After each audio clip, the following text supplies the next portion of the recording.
사랑하는 성도 여러분, 오늘 저는 이제 시편 12번째 강해 이보다 더 평안할 수는 없다라는 제목으로 하나님의 말씀을 전하려고 합니다. 우리가 오늘 읽은 이 시편은 딱 3절밖에 되지 않습니다.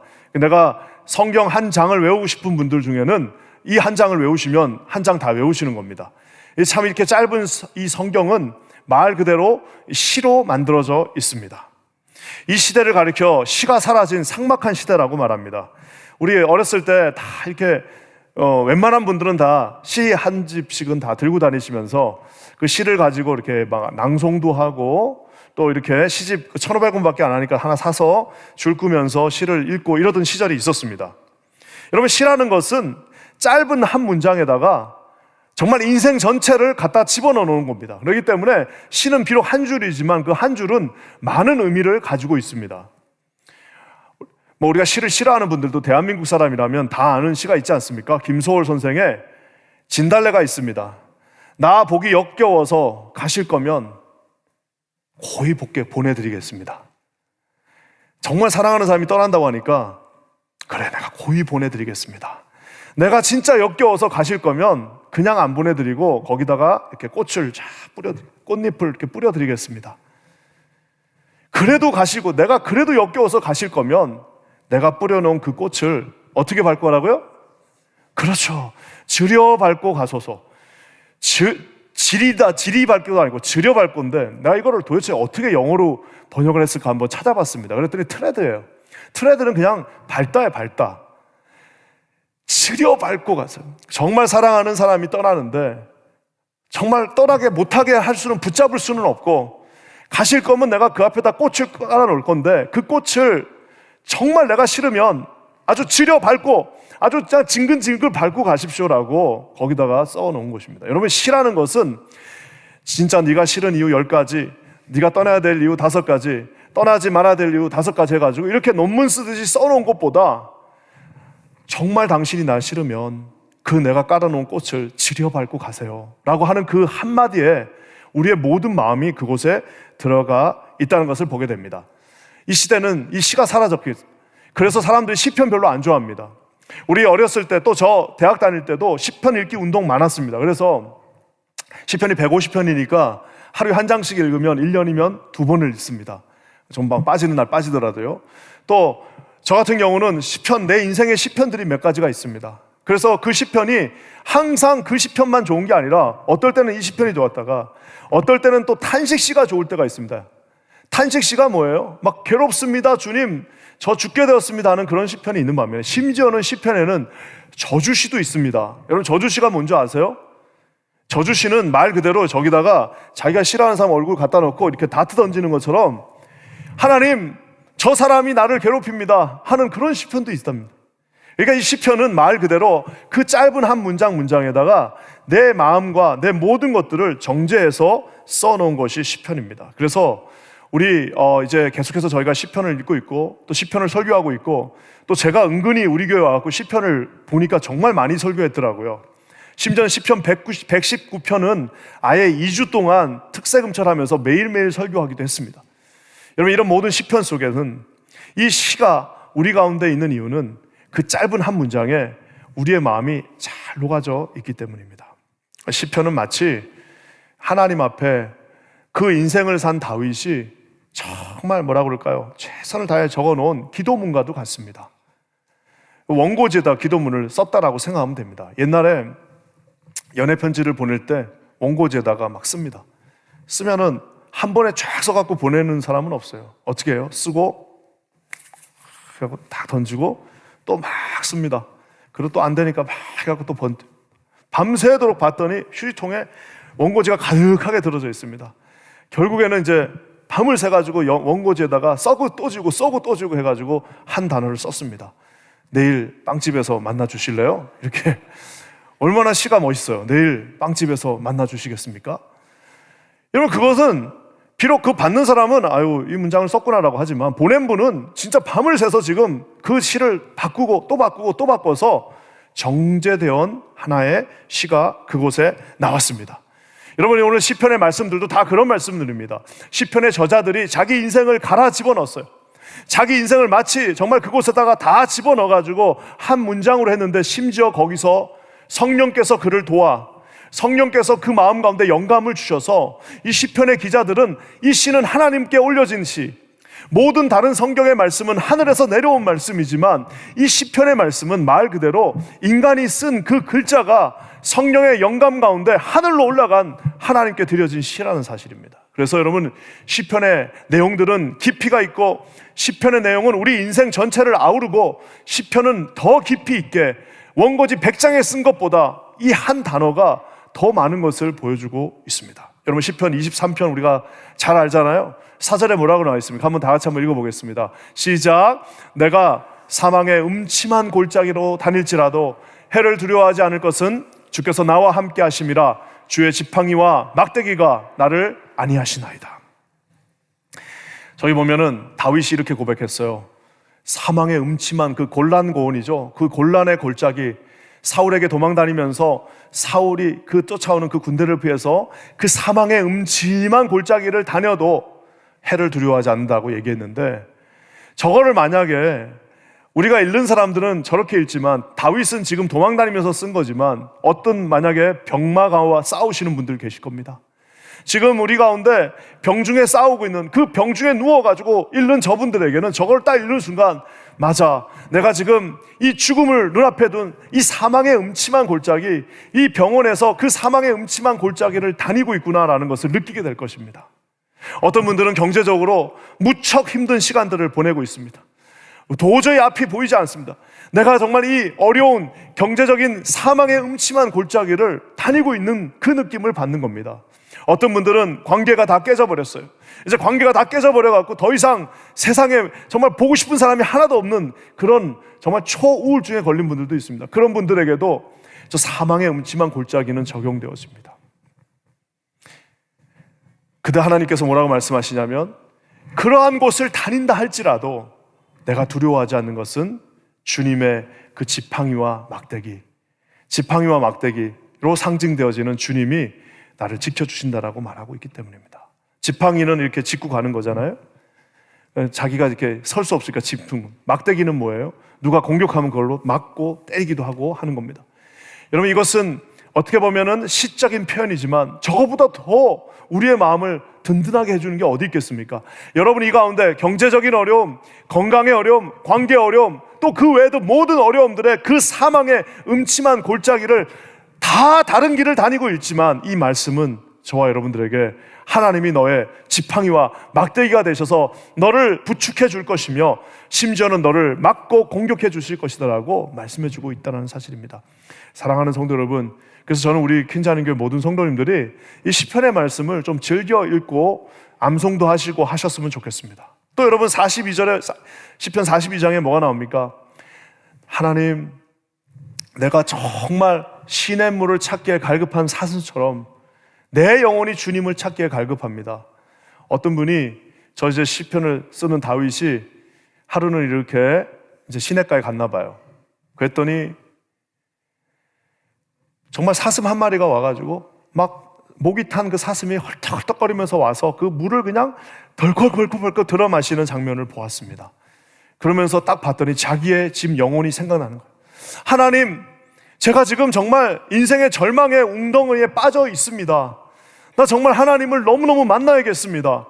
하나님, 매월 몇 시까지 와주세요라고 표현하지 않고, 내가 하나님을 만나야 되는 10가지 이유라고 말하지 않고, 하나님, 그 사슴이, 목마른 그 사슴이, 정말 물을 마셔야 되는 그 사슴이 갈급하게 우리 하나님 찾는 것처럼 내 영혼은 지금 정말 주님을 만나야겠습니다라고 표현하는 저 한 문장이 여러분 10장의 원고지에다 쓴 것보다 더 많은 것들을 우리에게 보여주고 있습니다. 사랑하는 성도 여러분, 저는 우리 퀸자는교회 모든 성도들에게 하나님이 영혼의 영적인 눈을 뜨게 해주셔서 만약에 기도가 어려우면 이 시편을 그냥 읽으시면 됩니다. 여러분, 이 시편보다 더 기도 잘할 수가 없습니다. 오늘도 우리 이렇게 나오셔서 집사님 열심히 기도해 주셨는데 그 귀한 기도도 하나님 받으시지만, 만약에 여러분의 마음이 힘들고 어려우면 그냥 시편을 읽으셔도 그것은 한편의 완벽한 기도가 될 것입니다. 사랑하는 성도 여러분, 그래서 하나님의 말씀이 파워풀합니다. 여러분, 하나님의 말씀 놀랍습니다. 나중에는 뭐라고 그래요? 깊은 웅덩이에 빠져도 하나님이 구원해 주신다라고 말하고 있지 않습니까? 여러분 그 하나님을 믿고 신뢰하시는 저와 여러분 되시기를 주의 이름으로 간절히 부탁드립니다. 자, 오늘은 이제 131편의 20편은 도대체 뭐냐? 다윗이 지금 예루살렘을 향해 가고 있어요.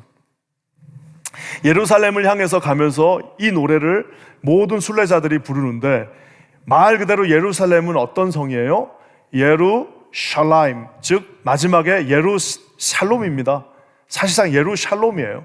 그래서 말 그대로 하나님이 계신 그 샬롬, 그 평화의 곳인데, 지금 그 평화의 성을 향해 가면서 너의 마음이 진정한 평화를 누리기 위해서는, 네 마음이 이 예루살렘을 향하는 그 길에서 진정한 평안, 즉 우리 인생이 끝나는 그날까지 하나님 앞에 말 그대로 완벽한 평안을 누릴 수 있게 해주는 두 가지를 우리에게 제시하고 있습니다. 이 시편은요, 너무 짧기도 하지만 너무 쉽기도 하고 좀 유치하다고 사람들이 생각해서 설교도 잘하지 않습니다. 하지만 여러분, 이 말씀 속에는 우리 인생을 맨날 불안해가지고 어찌할 바를 모르고 늘 두려움 속에 사는 저와 여러분들에게 참 평안을 오늘 허락해 줄 것입니다. 여러분, 두 가지를 반드시 기억하셨으면 좋겠는데, 첫 번째는 뭐냐? 우리 화면 저를 따라해 주세요. 시작. 교만의 눈을 버립시다. 예, 교만의 눈을 버리는 건데, 여러분 1절 말씀이에요. 한번 다 같이 한번 읽어보겠습니다. 시작. 여호와여, 내 마음이 교만하지 아니하고 내 눈이 오만하지 아니하오며 내가 큰 일과 감당하지 못할 놀라운 일을 하려고 힘쓰지 아니하나이다. 저기 보면 세 가지 하지 않겠다는 게 나옵니다. 첫 번째 뭐예요? 교만하지 않겠다는 거예요. 하나님, 내 마음이 절대 교만해지지 않겠습니다. 두 번째는 뭐예요? 지금 내 눈이 오만해지지 않겠습니다. 오만하다는 말은 잘못 본다는 말입니다. 그래서 유명한 소설 이름이 뭐예요? 오만과 편견입니다. 오만하게 되면 잘못 보게 되어 있습니다. 또 한 가지 뭐예요? 내가 큰 일과 감당하지 못하는 놀라운 일, too great, too marvelous, 정말 말도 되지 않는 일들을 아예 생각하지도 않겠습니다라고 지금 다윗이 고백하고 있습니다. 많은 분들이 내 마음이 교만하지 않습니다 그러면, 아유 목사님, 저는 교만할 것도 없어요. 나는 교만하지 않아요. 목사님, 저는 뭐 그렇게 대단한 사람 아니에요. 저는 교만하지 않습니다 라고 말하면 그렇게 말하는 게 교만한 거예요. 많은 분들이 자기는 교만하지 않다고 생각합니다. 자기는 겸손하다고 생각합니다. 얼마나 그런 분들이 많은지 몰라요. 근데 왜 그렇게 또 말들은 많은지, 하여튼 겸손하다고 하는 분들 치고 겸손한 분들 찾기가 쉽지 않습니다. 여러분, 하나님 앞에서 많은 죄들이 있지만 사실상 중세 교부 시대부터 시작해서 가장 큰 죄 중에 하나는 교만한 죄입니다. 교만을 하나님이 얼마나 무서워하시고 싫어하셨다면은, 교만이 뭐의 선봉이에요? 예, 맞습니다. 교만은 패망의 선봉입니다. 자기 혼자 패망하는 게 아니라 다 데리고 패망하게 돼 있습니다. 우리가 잘 아는 것처럼 다윗은 정말 겸손했던 사람입니다. 출생 성분 자체가 그를 겸손하게 만들어줬습니다. 목동이고 말지 아들에다가 존재감이라고는 제로였지만 그래서 겸손했습니다. 그래서 항상 왕이 되기 전까지 늘 묻습니다. 하나님, 이거 어떻게 해야 됩니까? 하나님, 이거 어떻게 제가 감당할 수 있습니까? 그러면 하나님께서 말도 안 되는 일을 시키기도 하고 해야 할 일을 하지 못하게 하시기도 하시고, 하나님이 어떨 때는 올라가라고 할 때도 있고 내려갈 때도 할 수 있었습니다. 그래서 다윗은 정말 겸손하게 그 곤란 골짜기를 누비면서 겸손한 사람으로 있었습니다. 하지만 나중에 어느 정도 떼가지고 이제 더 이상 하나님을 물어보질 않아요. 더 이상 뭐 배우려고 하지 않아요. 자기가 다 알고 있다고 생각합니다. 그러니까 전쟁에 안 나갑니다. 그러니까 이제 뒤에 레이백 합니다. 아이고, 내가 내 짬밥에 내가 지금 이거 할 나이야? 하면서 뒤로 물러나는 그 순간부터, 내가 이제 현역에서 뒤로 한 발짝 물러나는 그 순간부터 교만이 그 0.1mm의 틈을 가만히 놔두질 않습니다. 그걸 비집고 들어오는 겁니다. 어떻게 해요? 그래, 네가 잘났어. 네가 왕이야. 넌 다 할 수 있어. 넌 다 알잖아 라고 말하는 순간, 다윗은 절대로 다른 나라 군대에 의해서 망하지 않았습니다. 다윗은 무슨 적에 의해서 망하지 않았습니다. 다윗을 죽인 거는 자기 자신입니다. 다윗은 결국에는 자기가 자기를 무너뜨리고 자기가 자기 가족을 다 그 불구덩텅이로 밀어 넣었으며, 자기가 결국 그 왕국을 결국에는 두 조각 나게 하는 첫 번째 원인 제공자가 된 이유는, 무슨 애굽이 군대가 강해서요? 절대 그렇지 않습니다. 무슨 저 위에서 뭐가 아람 군대가 밀고 내려와서, 그렇지 않습니다. 그 마음 가운데 있는 0.1mm의 그 틈, 늘 하나님 앞에 묻고 겸손하게 하나님 앞에 그 마음을 교만하지 않게 했던 다윗이 살짝 무너지는 순간 하나님이 없어지는 겁니다. 제가 예전에 군대 갔을 때 이등병 때 신하사님이라고 하나 있었습니다. 제가 참 저랑 친했었어요. 신씨였는데, 그래서 이제 두 양반, 제가 이등병 때 그분 하사였습니다. 그래갖고 이제 만났다가 잠깐 있다가 헤어졌어요. 헤어졌다가 나중에 이제 제가 병장 달고 그분 중사가 돼서 다시 만났습니다. 얼마나 반갑든지, 저보다 나이는 한 살 어렸는데 그냥 뭐 친구처럼 뭐 또 직분상으로는 이제 중사님이시니까 아주 제가 깍듯이 섬기면서 아주 신나게 잘 지냈는데, 이분이 저한테 한 말을 내가 잊을 수가 없습니다. 자기 인생에 가장 힘들었던 순간은 자기가 이제 하사 때 이제 만약에 이제 눈이 오잖아요. 눈이 오면 어떻게 해요?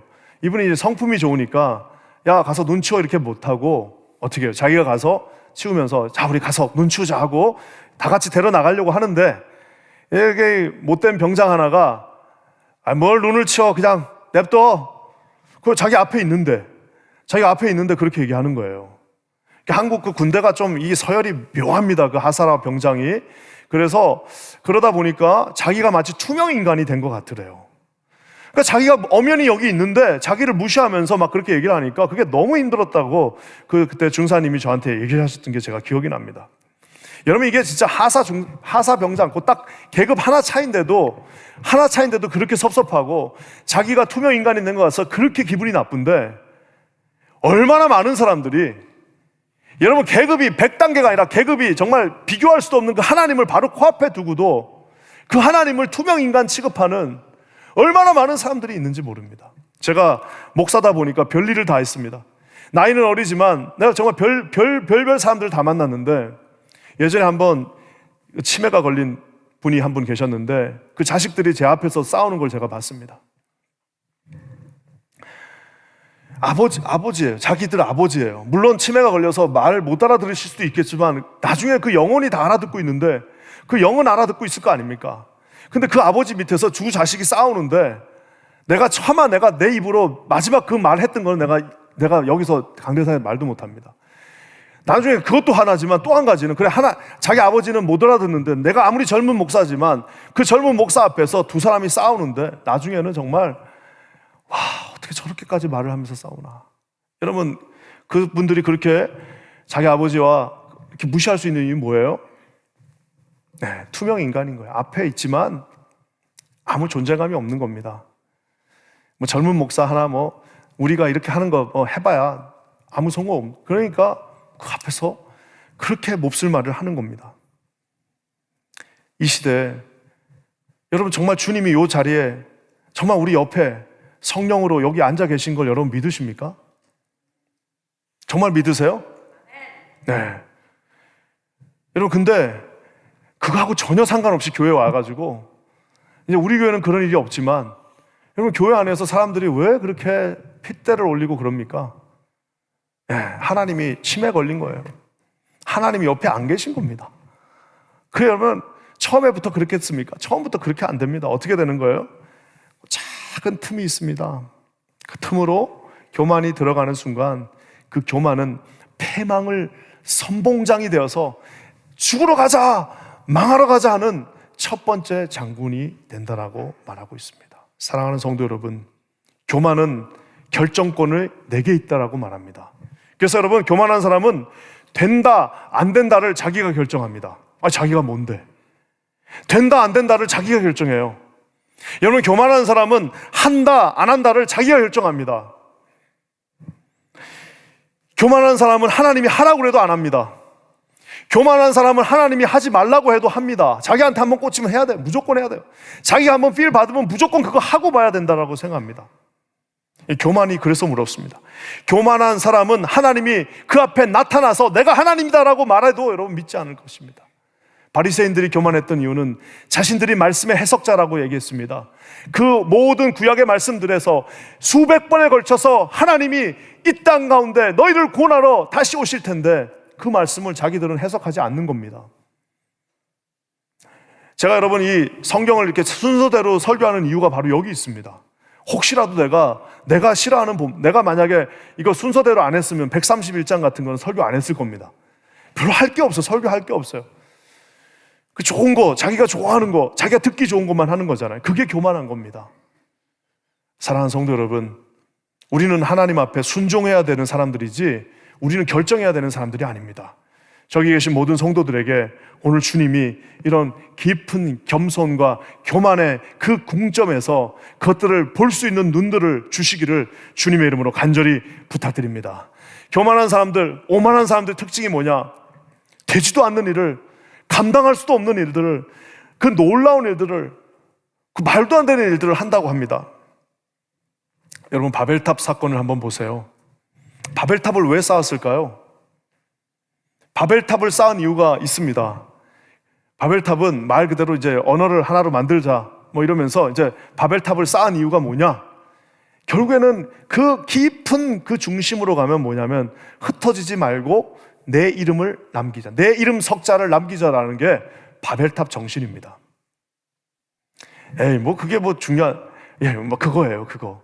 바벨탑을 그 힘들게 쌓은 이유는 우리가 우리 이름을 남기자는 겁니다. 제가 저번에도 한번 설교 시간에 얘기했지만 사람의 이름은 좀 죄송하지만 여러분의 그 대단한 이름은요, 쓸 수 있을 때 많이 쓰세요. 사인할 때 많이 하시고 나중 되면은 아무도 기억하지 못합니다. 제가 지금 딱 1초 드릴 테니까 할아버지 이름, 외할아버지 이름 기억나세요? 요거까지는 기억하겠죠. 증조 할아버지 이름 기억하시는 분, 그 우리 중에 아마 거의 없다고 보시면 됩니다. 3대, 딱 4대만 넘어가도 이름은 다 사라집니다. 근데 그 이름을 남기려고 별별 행동들을 다 합니다. 그 이름 한 장 남기려고 정말 별별 일들을 다 하지만 결국에는 여러분 중요한 것은 뭐냐면 우리 자식들도 우리 이름 기억 못합니다. 여러분 정말 죄송한데 3대만 지나도요, 무덤은 그냥 관리해주는 사람이 그냥 관리하는 거지 4대만 지나도 아무도 안 찾아갑니다. 여러분이 안 찾아가는 것처럼 여러분 할아버지 무덤 안 찾아가잖아요. 여러분 자식들은 더 할 거예요. 여러분 결국은 뭐예요? 이름은 여러분 우리 자손들에게 남기는 것이 아니라 주님의 생명책에 남기는 것입니다. 주님만 보고 계시면 되는 거예요. 주님만 알고 계시면, 그러니까 겸손한 사람들은 뭐예요? 주님만 보고 있으면 되는 거예요. 주님만 알고 있으면 되는 거예요.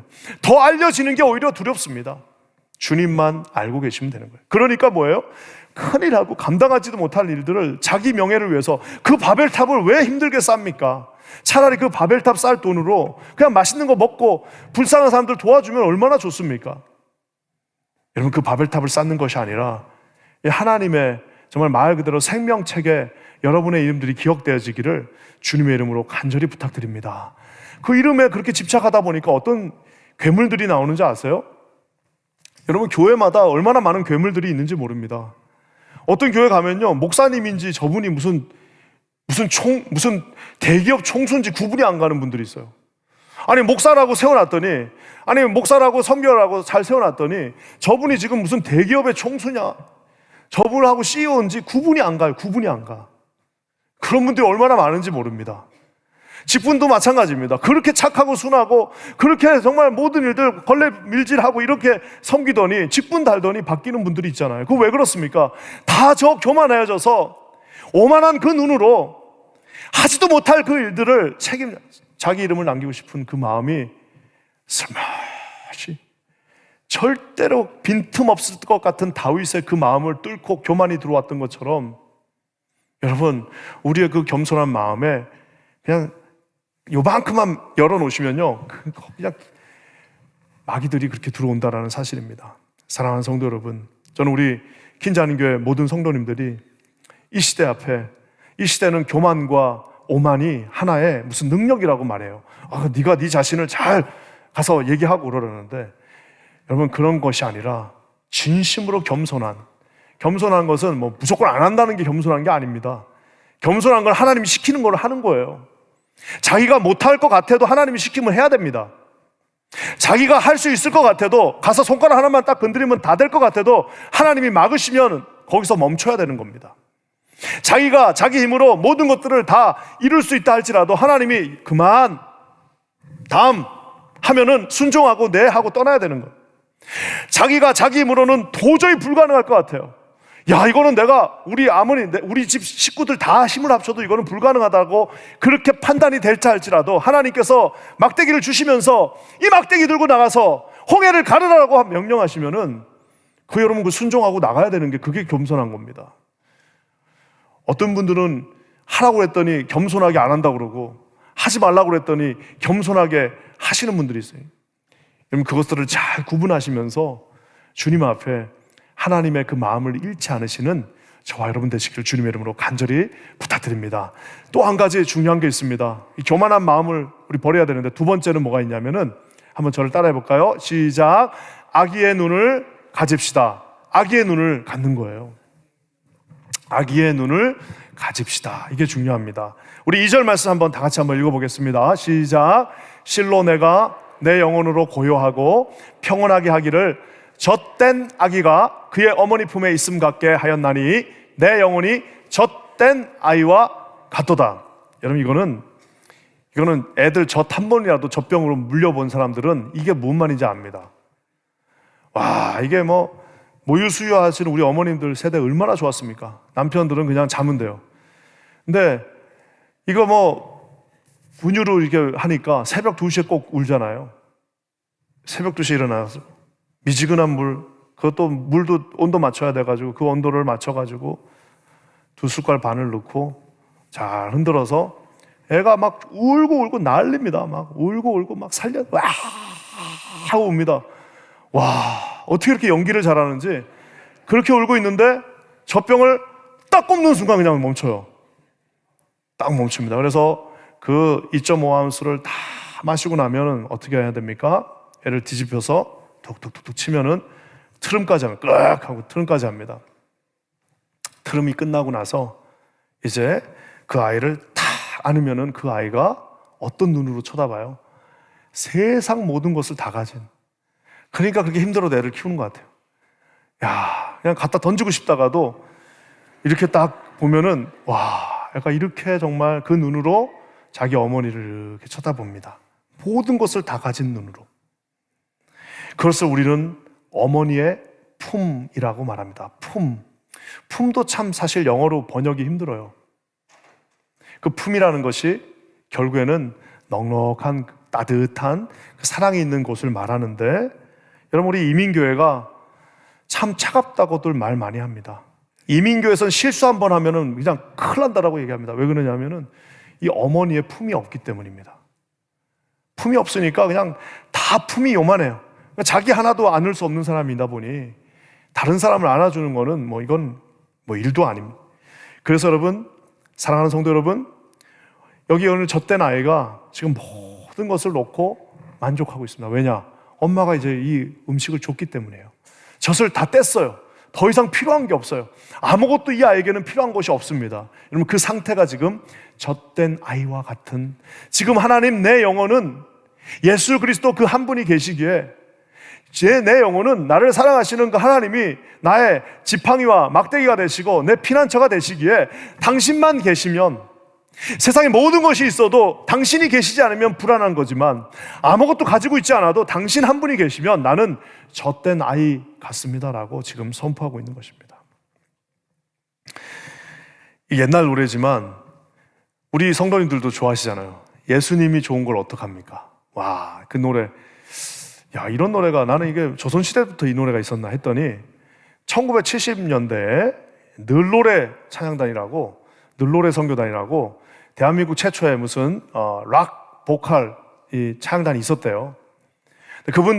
그분 중에 멤버 중에 한 분이셨던 우리 이광무 목사님이란 분이 어디 집회를 가셨는데, 거기서 이제 경상도 쪽에 갔나 봐요. 그랬더니 이제 예전에 그 병으로 이렇게 얼굴이 좀 찌그러진 할머니가 한 분 계셨는데, 집회를 갔더니 이제 목사님이 막 설교를 하니까 이 할머니가 이제 중간중간에 우리로 치면 아멘을 하는데 이렇게 하더랍니다. 뭐라고 하냐면은 예수님이 좋은데 웃잖아 이러면서 그거를 계속 하더랍니다. 그러니까 무슨 목사님이 여러분 오늘 성령을 받으십시오. 그러니까 아이고 예수님이 좋은데 웃잖아 이러면서 계속해서 자기 옆에서 그 예수님이 좋은데 웃잖아, 예수님이 좋은데 웃잖아 하는 거를 반복하셨답니다. 이광무 목사님이 돌아와서 잠을 자려고 해도 이게 계속 예수님이 좋은데 웃잖아, 예수님이 좋은데 웃잖아 이러면서 만든 노래가 뭐예요?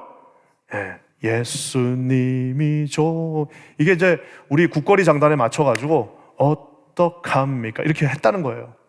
근데 이제 문제는 뭐냐면 그 노래를 이제 만들어가지고 이제 발표를 딱 했는데 그 당시만 해도 복음성가는 전부 외국에서 나온 노래들이잖아요. 너무 이상하니까 이게 저게 노래냐 하고 사람들이 그랬던 것 같아요.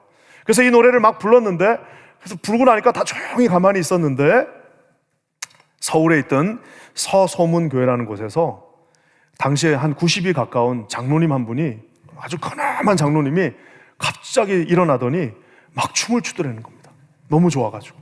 그래서 이제 이 노래가 사라지지 않고 지금도 이제 이렇게 왔는데, 많은 분들이 1절 가사만 알아요. 예수님이 좋은데 어떡합니까? 하면서 뭐예요? 세상에 어떤 것도 비길 수 없, 이렇게 하잖아요. 근데 사실 2절 가사가 진짜 중요합니다. 예수님이 좋은데 어떡합니까? 예수님이 좋은데 어떡합니까? 하면 뭐예요? 날 위해 십자가를 지신 예수님. 그래서 예수님이 좋은 걸 어떡하냐. 그 말은 뭐예요? 이분 한 분만 계시면 다른 것이 다 어려워, 다른 것이 다 무너져, 다른 것이 나에게 고난 가운데 있다 할지라도 내가 너를 사랑한다라고 주님이 말씀하셨고, 내가 너를 지켜주시겠다고 주님이 약속하셨고, 내가 너를, 다른 사람들은 어떻게 할지 모르지만 나는 너를 존귀하게 아주 리스펙트 하겠다라고 말씀하셨고, 내가 너를 인도할 것이며 내가 너의 피난처와 방패와 산성이 되시겠다고 약속하신 주님이 십자가에서 그 온 피를 흘리시면서 자신이 흘린 그 피로 사인하셨습니다. 난 너를 사랑한다, 난 너를 끝까지 사랑한다라고 주님의 그 사인이 있기에, 예수님 한 분이면 예수님이 좋은 걸 어떡하냐, 그거 한 분만 계시면 나는 젖된 아이와 같다라고 오늘 말하고 있는 것입니다. 사랑하는 성도 여러분, 우리가 이 복잡한 인생에서 너무 지나친 경쟁 속에서 어쩌면은 예수님을 투명의 인간처럼, 예수님이 계시지 않는 것처럼 말할 때도, 결정할 때도, 내가 우리 자녀들을 대할 때도, 부모님을 대할 때도 예수님하고 상관없이 사는 너무나도 많은 사람들이 있습니다. 우리 퀸자님교회 모든 성도들에게 주님이 주신 이 은혜가 함께 하시기를 주님의 이름으로 간절히 부탁드립니다. 또 한 가지 중요한 게 있는데요, 저 젖된 아기는 이쪽, 그러니까 이 정교가, 동방 정교가 있고 서방 정교가 있는데, 한쪽에서는 젖된 아기로 번역이 되지만 70인역, 즉 헬라어 불가타, 즉 라틴어 성경은 어떻게 번역이 되어 있냐면 젖을 뗄 아기로 또 번역되어 있습니다. 그러니까 사실상 두 가지가 다 맞다고 해도 과언이 아닌데, 젖된 아기는 지금 제가 얘기한 거지만 젖을 뗄 아기는 또 뭐냐면, 아이들 키울 때 애들이 아주 그냥 막 극렬하게 아기들이 저항합니다. 언제냐? 주던 젖을 안 주고 이유식을 딱 줄 때. 애들이 이유식 주면요 막 자기 죽이는 줄 알아요. 애들이 이유식 먹을 때쯤 되면은 막 안 먹는다고, 막 애기들, 독한 애들은 막 안 먹습니다, 밥을. 근데 엄마들이 어떻게 해요? 단호합니다.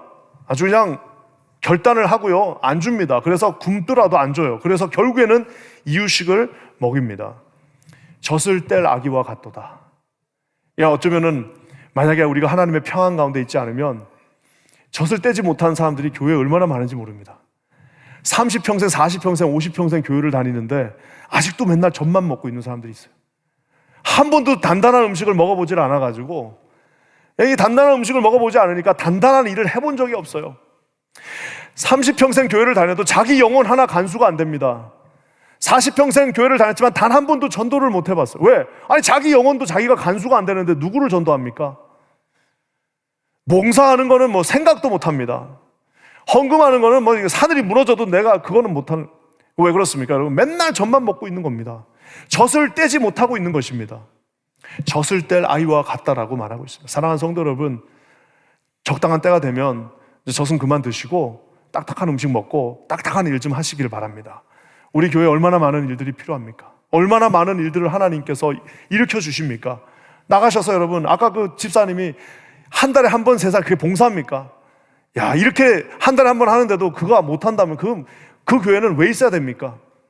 사랑하는 성도 여러분, 주님이 주신 마음으로 모든 것들 다 내려놓으시고 날마다 주님 앞에 젖을 뗀 아기처럼, 혹은 젖을 떼야 될 아기처럼 나아가실 수 있는 저와 여러분 되시기를 주님의 이름으로 간절히 부탁드립니다. 말씀을 마무리하면서, 자, 그렇다면 3절 말씀도 궁금하잖아요. 우리는 뭘 해야 되냐? 3절은 간단합니다. 한번 다 같이 읽겠습니다. 시작. 이스라엘아, 지금부터 영원까지 여호와를 바랄지어다. 겸손해지는 것, 젖을 떼는 것, 다 우리 주님 옆에 가까이, 저 바란다는 말은 가까이 간다는 말입니다. 주님 앞에 가까이 가 있으면 됩니다. 주님 앞에 가까이 가서 떨어지지 않으면 돼요. 예전에 박지성 선수가 맨체스터 유나이티드 때 처음 딱 됐을 때 자기가 제일 신기했던 것 중에 하나가 뭐냐면은, 우리 한국 사람들은요, 이렇게 무슨 감독이나 선생님이나 누가 있으면은 가까이 안 가려고 합니다. 그래가지고 이제 고등학교 때도 어디 수학여행을 가면 선생님이 맨 앞에 타면은 힘센 애들은 다 저 뒤에 가서 앉아요. 선생님하고 왔던 최대한 멀리 떨어집니다. 이게 아마 이제 조선시대 때부터 순사랑 멀리해라, 순사 옆에 가면 안 된다, 이것 때문에 하여튼 권위자 옆에 가면은 무슨 혼나는 줄 알아요. 하여튼 최대한 멀리 떨어지는 게 우리 대한민국의 습성입니다. 그래서 보면 꼭 고참들이 맨 뒤에 앉고 뭐 이래가지고 앞에 딱 뒤에 앉아가지고 뭐 실참들 앞에 앉히고, 이런 아주 좋지 않은 문화가 있습니다. 박지성 선수가 맨체스터 유나이티드 딱 갔습니다. 자기도 한국에서 자랐으니까 어떻게 해요? 아, 이 퍼거슨 감독 옆에 내가 앉아야 되겠구나. 고참들이 저 뒤에 앉으실 거니까 내가 그 옆에 앉아야지 하고 딱 탔더니 진짜 말 그대로 고참 순서대로 그 감독 바로 옆에, 긱스부터 시작해서 감독 바로 옆에 이렇게 오래된 선수들이 앉아있더라는 겁니다. 그게 뭐예요? 무조건 가까이 있어야지 됩니다. 여러분, 무조건 정말 자기가 좋아하는 사람 가까이 있어야 무슨 일이 일어납니다. 여러분 진짜 하나님 사랑한다면 여호와를 바라보십시오. 여호와를 바라십시오. 어떻게 해요? 가까이 가셔야 됩니다. 주님 가까이 서서 주님과 동행하시기 바랍니다. 너무 당연한 것 같지만 주님 앞에 가까이 있는 사람은 교만해질, 주님 앞에서 어떻게 눈을 이렇게 뜹니까? 주님의 멀리 있으니까 교만해지는 겁니다. 주님 앞에 가까이 가는 사람이 어떻게 겸손하지 않을 수 있겠습니까? 주님 앞에 멀리 떨어지니까 자기가 뭘 한다라고 말합니다. 여러분, 주님 앞에 가까이, 마치 젖된 아이가 우리 모든 것을 우리에게 허락하신 우리 그 예수 그리스도의 사랑 앞에 있는 것처럼 저와 여러분이 날마다 주님 앞에 가장 가까이 계셔서 가장 겸손한 우리 성도님들 되시기를 주님의 이름으로 간절히 부탁드립니다. 이 놀라운 주님의 은총이 우리 가운데 함께합니다. 우리 기도하겠습니다. 하나님, 참 감사합니다. 주의 성령이 우리 가운데 함께 하셔서 우리 사랑하는 모든 성도님들 젖된 아이와 같이 주님 품에 있게 하여 주시옵소서. 주께 감사드리며 예수님의 이름으로 간절히 기도합니다. 아멘.